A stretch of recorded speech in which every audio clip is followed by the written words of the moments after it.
The Galactic Council Hall was silent. The air was heavy, tense, and full of quiet fear. Dozens of alien ambassadors sat in curved rows around a glowing table. In the center stood Ambassador Krex of the Vrixian Empire, his dark green scales glimmering under the blue lights. He lifted his clawed hand, and a video began to play on the large holoscreens that surrounded the room. White cold rooms appeared. Inside them, small human children sat in cages. Some were barely old enough to walk. Their faces were pale, eyes wide with confusion and fear. A few cried softly, their tiny voices echoing through the hall. No one moved. The only sound was the quiet breathing of 100 shocked diplomats. At the far end of the room, Captain Daniel Stone, the representative of Earth, stood up slowly. His jaw tightened, his eyes locked on the screens. His normally calm face now looked carved from stone. Every alien in the room could feel it, the change in the air. Something dark had awakened. Krex spoke casually as if talking about a normal discovery. "We found them on a broken human ship," he said. "We saved them for research." The word research seemed to freeze the entire room. The Ursani representative, a massive bear-like alien, growled so low that the floor seemed to vibrate. "They are not animals," he said. "They are children." Krex blinked, unimpressed. "We follow all scientific rules. They will not be harmed. We are learning how humans develop." Captain Stone's hands were trembling now, not with fear, but with rage. He spoke slowly, each word heavy and sharp. "Where? But now." Krex's tongue flicked out between his sharp teeth. "Safe," he said calmly. "In our lab on Kepler Station." Stone's voice dropped, low and cold like deep space itself. "You have 48 hours to return them. Unharmed." A long silence followed. The kind of silence that hurts your ears. Krex tilted his head, confused by the tone. "You threaten us, human?" he hissed. "We are the Vrixian Empire. We control 17 worlds. Earth is one small planet." A small smile appeared on Stone's lips, but it wasn't warm. It was the kind of smile soldiers made before something terrible happened. Every veteran in the room recognized it. That smile meant danger. That smile meant war. Stone looked at his watch. 47 hours and 59 minutes, he said quietly. The ticking clock echoed in everyone's mind. The Kelix ambassador, a tall blue being made of light, stood up slowly. "Ambassador Krex," he said, "perhaps you should reconsider. Humans are unpredictable when their young are threatened." Krex waved his clawed hand dismissively. "Emotions do not win wars, Vorth. The Vrixian fleet is the largest in the sector." But around the hall, the other ambassadors were already standing, whispering to one another. Even those who disliked humanity looked uneasy. The Altarian delegate, an ancient silver-skinned being, paused near Stone. "Captain," he said softly, "our ships will assist you. Harming children is a crime against life itself." Stone nodded once, not looking away from Krex. "Thank you," he said simply. He turned back to the Vrixian ambassador. "Tell me, Krex, does your kind have children?" Krex blinked, surprised by the question. "We have offspring, yes. They mature in 3 months and become independent." Stone nodded slowly. "Then you don't understand," he said. "Human children need protection for many years. And adults will do anything to protect them. Anything at all." Krex's scales rippled, his version of laughter. "Empty words," he said. "Primitive threats." Before anyone could speak again, the Saphirian representative, a being made of living crystal, spoke. His voice was like soft music. "Krex, do not mistake silence for weakness. Humans are the only species known to erase their enemies completely. Not defeat them, erase them." The room grew even colder. Krex turned to Stone, anger flashing in his golden eyes. "You would destroy an empire over a few children?" Stone pressed a small button on his wrist device. "Captain Stone to Earth Command," he said calmly. "Authorization Alpha 77. Code Red. Human children captured by the Vrixian Empire." The reply came instantly. "Understood, Captain. Fleet mobilization in progress." "What are your orders?" "Operation Guardian Angel," Stone said. "Full deployment." Krex frowned. "What is Operation Guardian Angel?" Stone's smile returned, colder this time. "Something we hoped we'd never have to use." Suddenly, the main holoscreen lit up. Star maps filled the air. Red dots began appearing all across the galaxy, one after another, hundreds of them. Each dot represented a human ship. The ambassadors gasped. Earth was supposed to have 50 ships, but this map showed over 300, all moving toward Vrixian space. Krex's face twisted in shock. Impossible. We monitored your fleet. Stone looked at him, calm and steady. You saw what we wanted you to see. Humans are very good at hiding things. The Ursani growled again approvingly. The humans understand loyalty, he said. Threaten their pack, and face extinction. The red dots continued to move, forming attack lines around Kepler Station. Krex took a step back, his confidence finally cracking. You can't be serious. Stone looked down at his watch again. 47 hours and 58 minutes, he said quietly.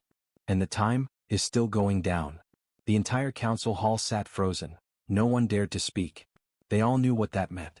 Humanity was coming. And nothing in the galaxy could stop them now. The council hall stayed completely silent. Every alien in the room could feel the tension, like a storm waiting to break. Captain Daniel Stone stood tall in the center, his calm eyes locked on the Vrixian ambassador. The light from the holoscreens made his face look cold and sharp. Ambassador Krex finally broke the silence. His reptilian voice echoed through the hall. You cannot scare us, human. Your ships will never reach our borders. The Vrixian Empire has defenses stronger than any fleet. Stone didn't answer. He simply tapped the small device on his wrist again. The main holo display changed. The star map zoomed in, showing Kepler Station where the human children were kept. Around it, tiny red dots appeared, one after another, forming a perfect ring. Then more dots appeared. Then more. Hundreds of them. The room filled with quiet gasps. Even the oldest alien species, who had seen many wars, had never seen a mobilization this fast. The Altarian delegate whispered softly, his silver skin glowing faintly. That's not a military response. That's an extinction protocol. Krex stepped forward, his scales bristling. This is impossible. Earth cannot have so many ships. Stone finally spoke.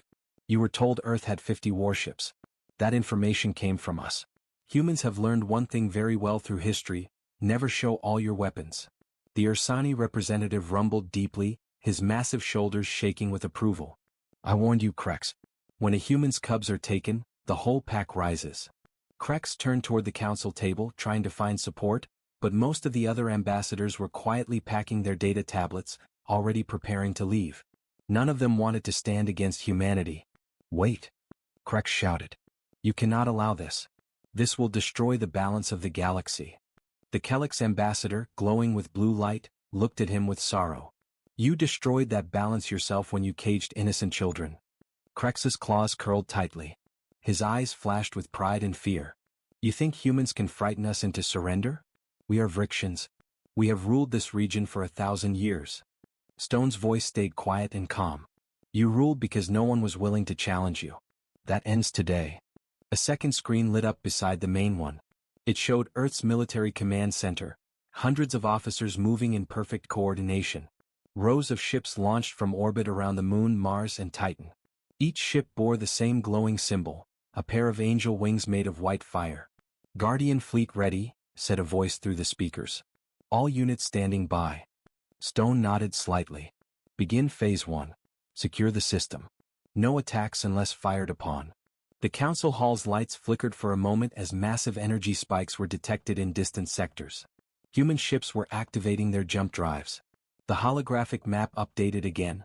Red lines stretched across the stars, connecting one system to another. Humanity was moving. Fast. The galaxy reacts. Across the council worlds, the news spread like wildfire. Galactic networks flashed urgent headlines. Human fleet on the move. Vrixian Empire accused of capturing children. Council in emergency session. In the Kelix capital, traders stopped working to watch the holo feeds. In the Saphirian Spire worlds, crystal beings hummed in deep, worried tones. Even the cold and logical Orions paused their calculations. Everyone knew, when humans act together, something terrible is coming. Inside the council hall, Krex was losing his composure. His scales shifted in color, showing flashes of red and black. You cannot attack without council approval. This is madness. Stone's eyes never blinked. Madness? He repeated quietly. No. This is mercy. You have 47 hours left to make it right. Krex pointed a claw at him. If your fleet enters our space, we will crush them. Stone's expression didn't change. Then you better hope they don't arrive too soon. Around them, the other ambassadors began leaving the chamber one by one. No one looked at Krex. They all knew this conflict was already decided. The Altarian delegate stopped by Stone once more. Captain, if the Vrixians resist, we will send ships to assist. What they did is unforgivable. Stone gave a respectful nod. We'll remember your support. As the Altarian left, the lights dimmed, signaling the meeting's end. Krex remained standing alone in the center. The holoscreen beside him showed one last terrifying image. The human fleet's formation, shaped like a giant pair of wings spreading across the stars. The symbol of Operation Guardian Angel. Hours later, Vrixian Command. On the Vrixian homeworld, alarms blared across military stations. Commanders shouted orders, ships scrambled from ports, and planetary shields powered up. How did they mobilize so fast? One Vrixian officer yelled.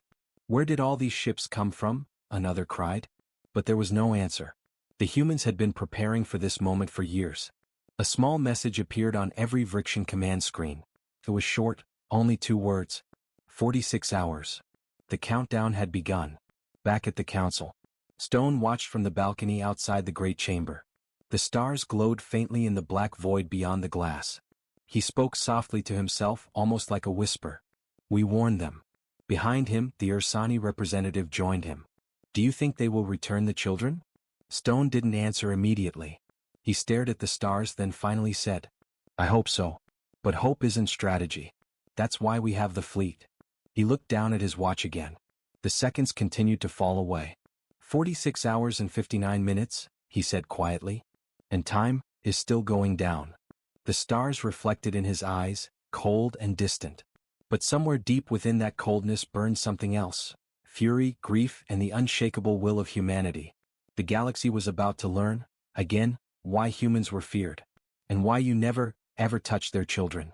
The Galactic Council building was built from silver crystal and light. It had seen centuries of peace talks, trade deals, and alliances. But that night, for the first time in generations, the walls felt cold. The council hall stood empty now, except for Captain Daniel Stone and a few lingering ambassadors who hadn't yet found the courage to leave.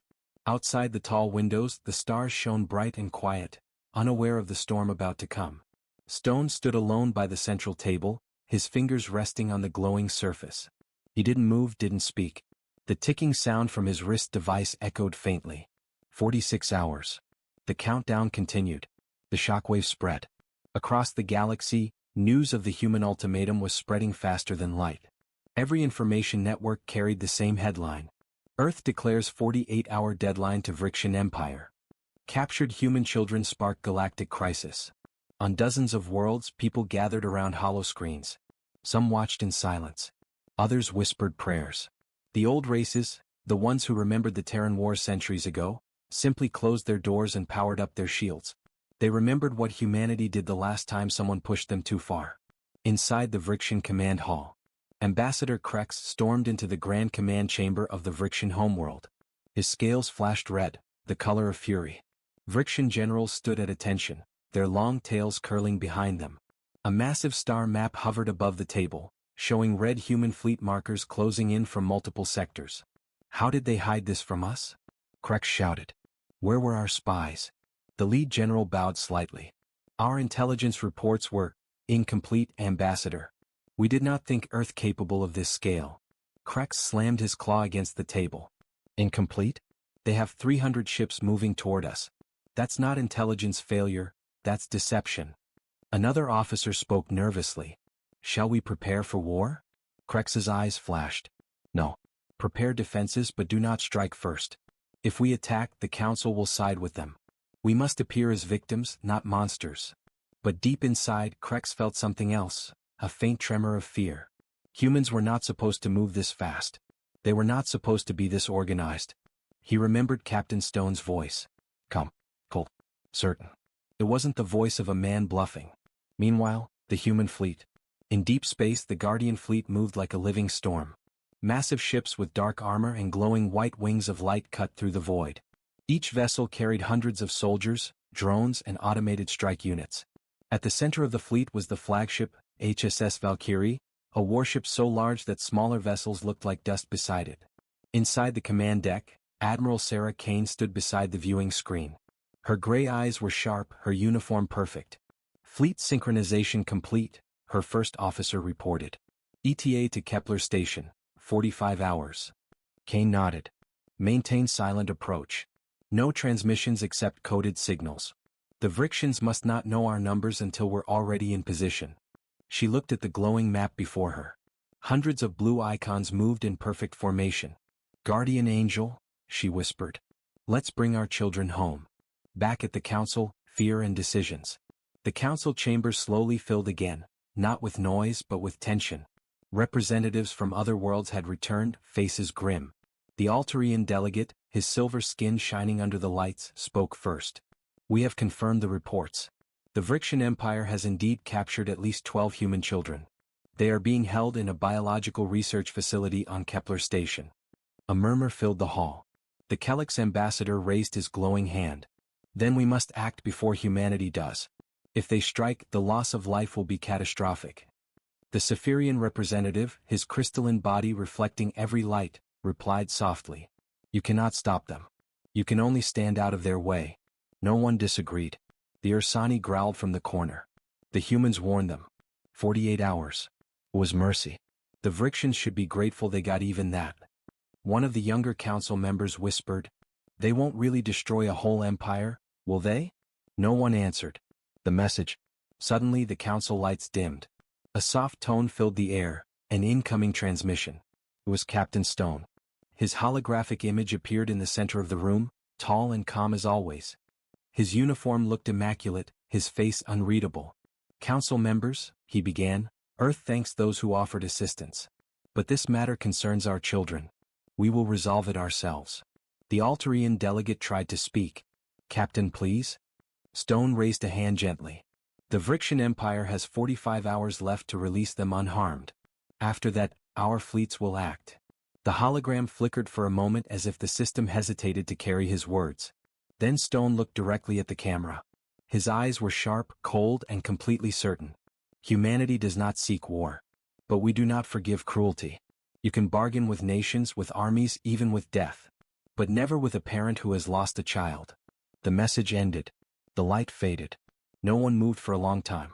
The whisper across the stars. On 1,000 worlds people repeated the same words. 45 hours. Traders whispered it in markets. Soldiers whispered it in barracks. Even children asked what it meant. The Vrixians began to evacuate their outer colonies, hiding ships in asteroid fields, moving fleets near their core systems. But deep down, every species knew the truth. It was too late. The humans were already coming. In the quiet of space, a lone scout ship drifted near the border between Vrixian and human space. Its sensors detected something massive, a wave of energy stretching across several light years. The pilot gasped as his monitor filled with red icons, hundreds, maybe thousands of them. The fleet was real. It was already here. He tried to send a message back to command, but before he could, the transmission cut out. A single signal replaced it, a human code repeating in calm, mechanical tones. This is Operation Guardian Angel. 45 hours remain. The signal echoed through space, reaching every corner of the Vrixian network. End of Part 3. The galaxy held its breath. Everyone was waiting, watching the countdown. And as the stars burned quietly in the endless dark, one truth became clear. When humans said, "We're coming," they meant it. The stars above Kepler Station burned cold and distant. The massive Vrixian research complex floated in orbit around a dying moon, its surface covered in ice and silence. Inside the station, machines hummed softly. White corridors stretched endlessly, clean and perfect, almost too clean. In one sealed chamber, 12 small human children sat quietly on metal floors, their eyes red from crying. A gentle robotic arm passed them food, pale gray nutrient gel. The children didn't touch it. They just stared at the door. A faint sound came through the walls, like distant thunder. The smallest girl, Mia, looked up and whispered, "They're coming." The guards outside laughed when they heard her words. They didn't realize how right she was. The human fleet moves. In the darkness of space, the Guardian fleet gathered near a red dwarf star.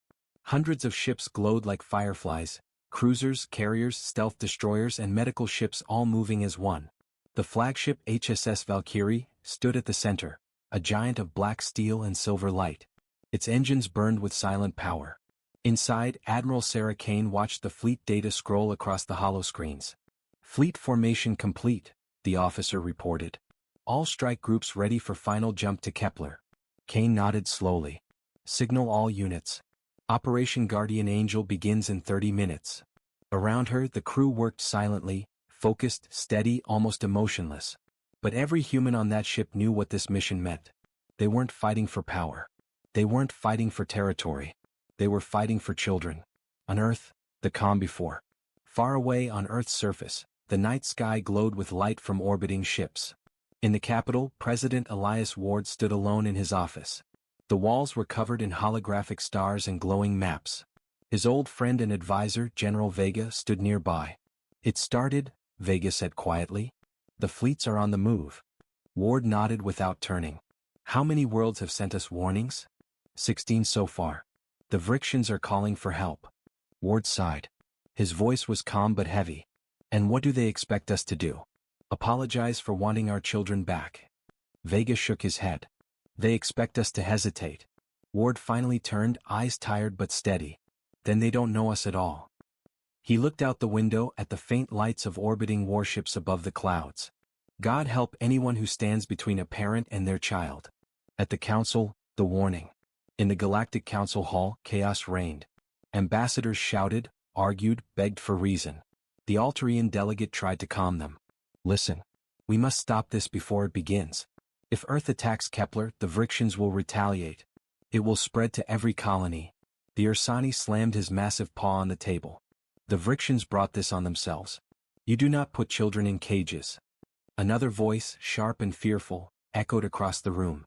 "But if humanity destroys Kepler Station, who will be next? What if they decide someone else is a threat?" A silence followed that question. Then, from the shadows, the Cephirian representative spoke softly. "If they wanted to rule us, they already could." The room fell silent again. Every delegate understood.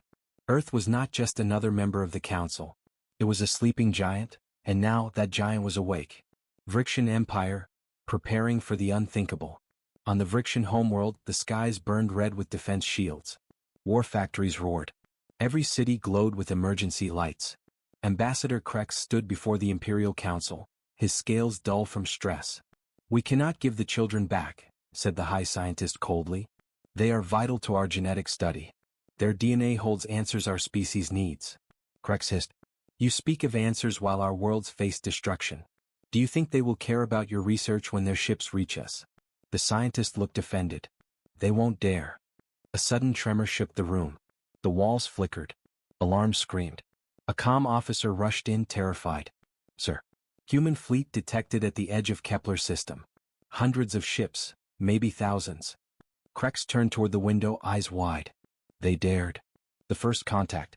Back near Kepler Station, sensors lit up one by one. The Vrixian defense fleet, 70 ships strong, moved into formation. Their commander, General Zarkesh, growled into the comm. "Activate weapons. Prepare to intercept." But when the human ships appeared from warp, even Zarkesh froze. They didn't come as one fleet, they came as a wall. Rows upon rows of human warships filled the darkness, stretching farther than the eye could see. Each vessel moved with perfect precision, silent and steady. No threats. No demands. Just presence. The human flagship transmitted a single signal, simple, cold, and clear. "This is the United Earth Fleet. We are here for our children." Zarkesh swallowed hard. His claws trembled. "Open channel to Kepler Station," he barked. Now. Inside Kepler Station. The Vrixian scientists were panicking. Monitors flashed with red warnings. Energy signatures off the scale. One scientist whispered, "Their power levels, it's impossible." Another shouted, "They've surrounded us. Every escape route, gone." The commander in charge of the lab tried to keep control. "Hold position. They won't fire with children aboard." But the lights dimmed, and for a brief second the stars outside disappeared behind the massive human fleet. The children looked up at the ceiling as a soft vibration filled the air. The smallest one smiled weakly. "They're here." On the flagship, the countdown continues.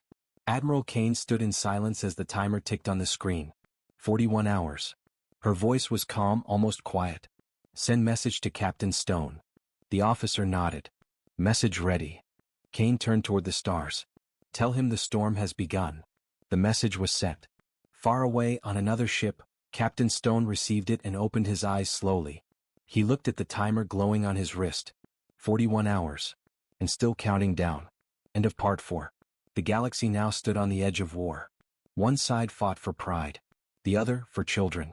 And in the silence between stars, every world waited for what came next. Because everyone knew, when humans say enough, they mean the end. The stars around Kepler Station were no longer peaceful.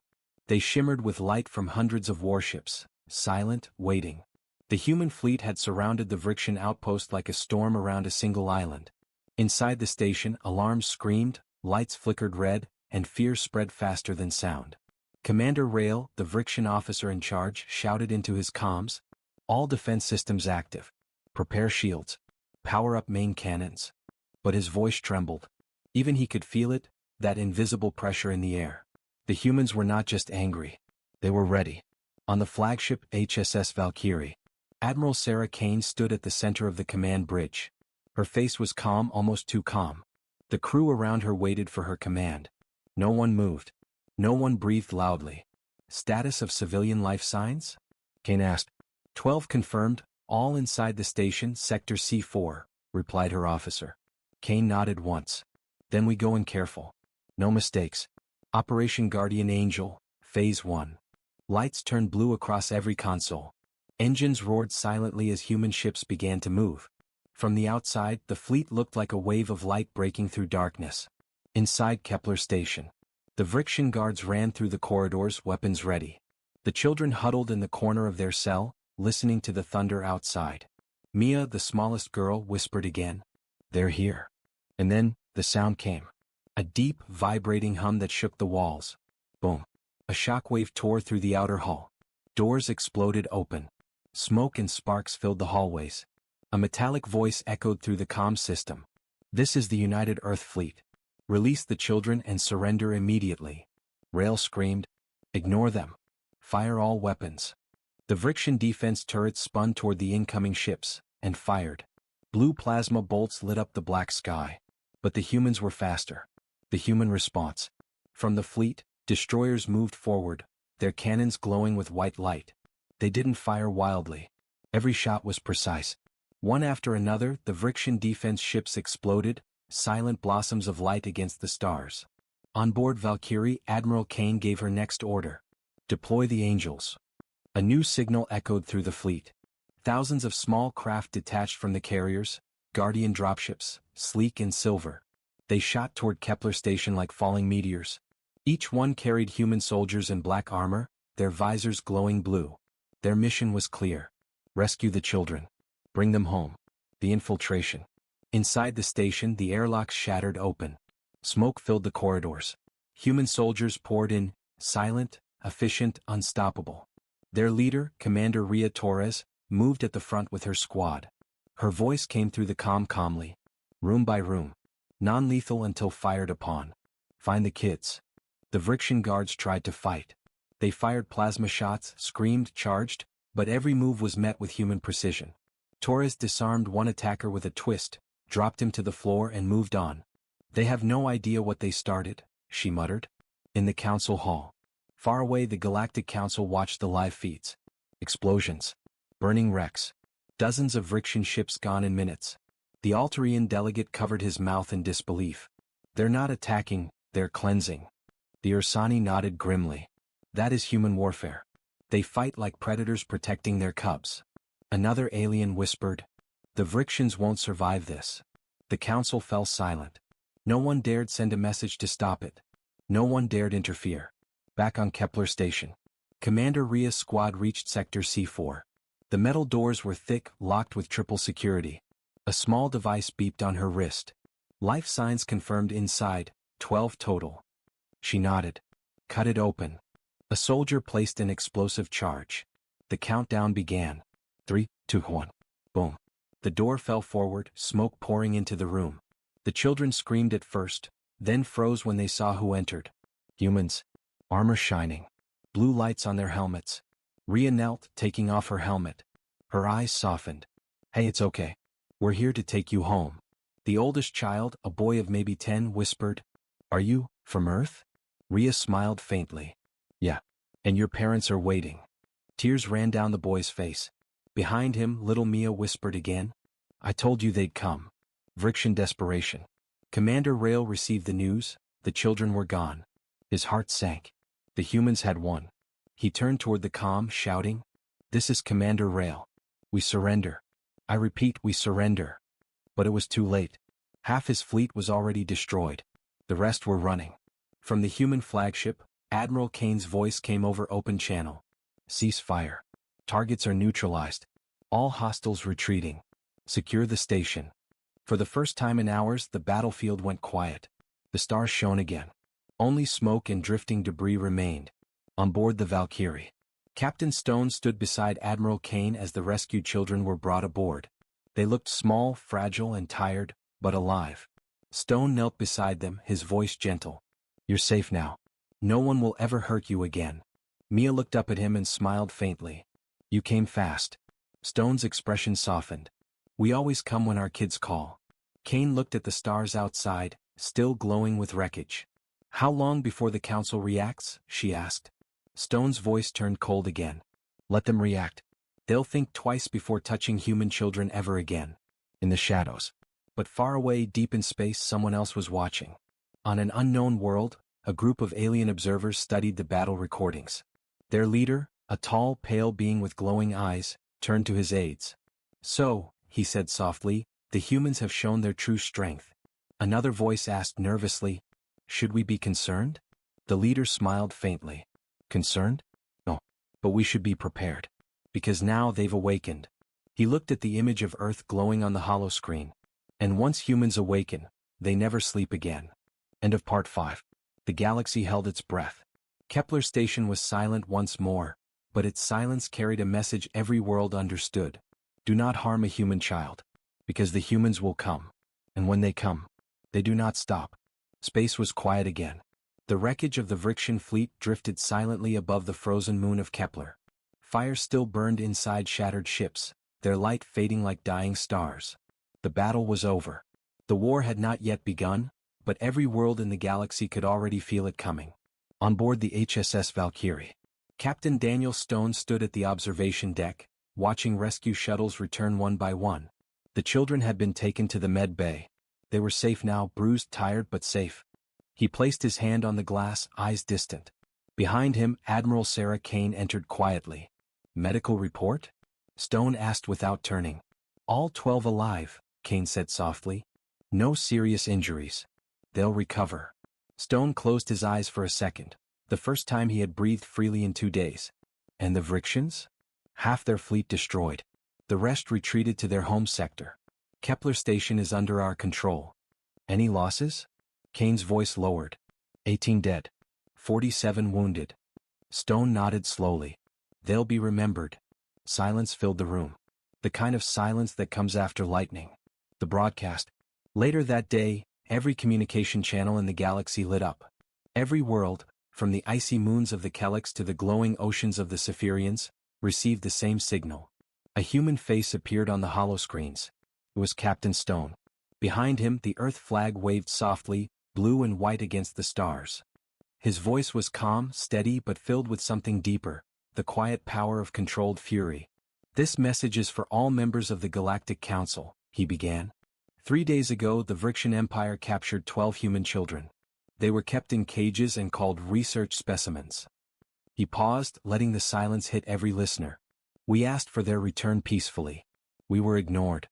So we came ourselves." Images appeared behind him. The destroyed Kepler station defenses, the rescue ships, the sleeping children wrapped in blankets. To every species who calls itself civilized, hear this clearly. Humanity will never harm without reason. But if you harm our children, our families, or our people, we will find you. No matter where you hide. No matter what it costs. His eyes seemed to burn.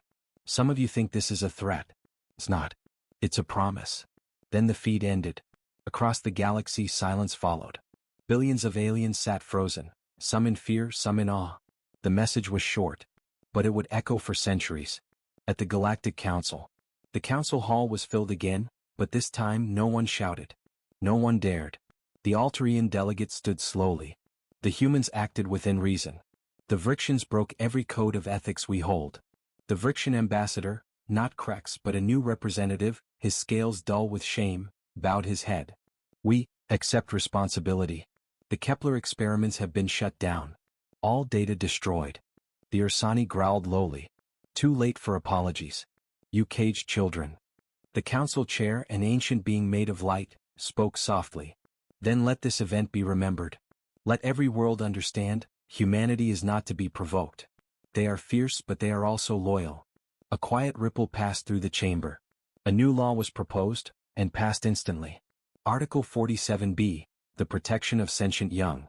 Any harm to the children of a member species would be considered an act of war. It was the fastest law the Council had ever written. On Earth. Back home, the children returned to Earth under heavy escort.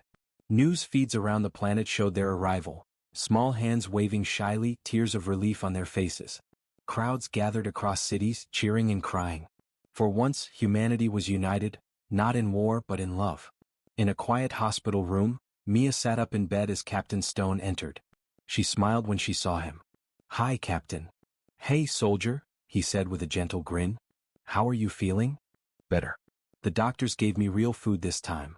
Stone chuckled softly. "That's good to hear." She looked up at him seriously. "Did they say sorry?" Stone froze for a second. "The Vrixians?" She nodded. He sat beside her bed and shook his head slowly. "No. Not yet." Mia tilted her head. "They will." Stone smiled faintly. "Yeah, maybe they will. Somewhere in the galaxy. On a dark world far beyond Council borders, an unknown species watched the human broadcast in silence. The leader, tall, armored, eyes like burning gold, turned to his generals. "So the humans have teeth," he said softly. "They are dangerous," one replied. "We should prepare." The leader smiled faintly. "No. Not yet. We will watch. Let the galaxy fear them first. Fear makes enemies predictable." He turned toward the stars. "But one day we will meet them, and when we do I want to see if the stories are true." Back on the Valkyrie. Admiral Kane walked through the quiet halls of her ship. Crew members saluted as she passed. Everyone was calm again, but beneath that calm was pride. In the command deck, Captain Stone waited, looking at the stars. "You know," Kane said softly, "we just changed the galaxy." Stone smiled faintly. "Not for power. Not for conquest. Just to bring kids home." Kane nodded. "That's the difference, isn't it? Other empires fight for control. We fight for people." Stone turned toward the stars outside. "Let's hope the galaxy remembers that." The message that endured. Years later, that single message from Captain Stone was still played in schools across hundreds of worlds. Children of different species watched and learned the same lesson. Never mistake kindness for weakness. Never harm the innocent. And never forget the humans. They were the species that crossed the stars for 12 small children, and changed everything. Epilogue. On the moon above Earth, a monument was built, a ring of white stone engraved with 12 names. At its center stood a single line carved in every known language. "For our children we will cross the stars." As sunlight rose over the silent monument, the universe itself seemed to whisper, "The humans are awake now, and they will never sleep again."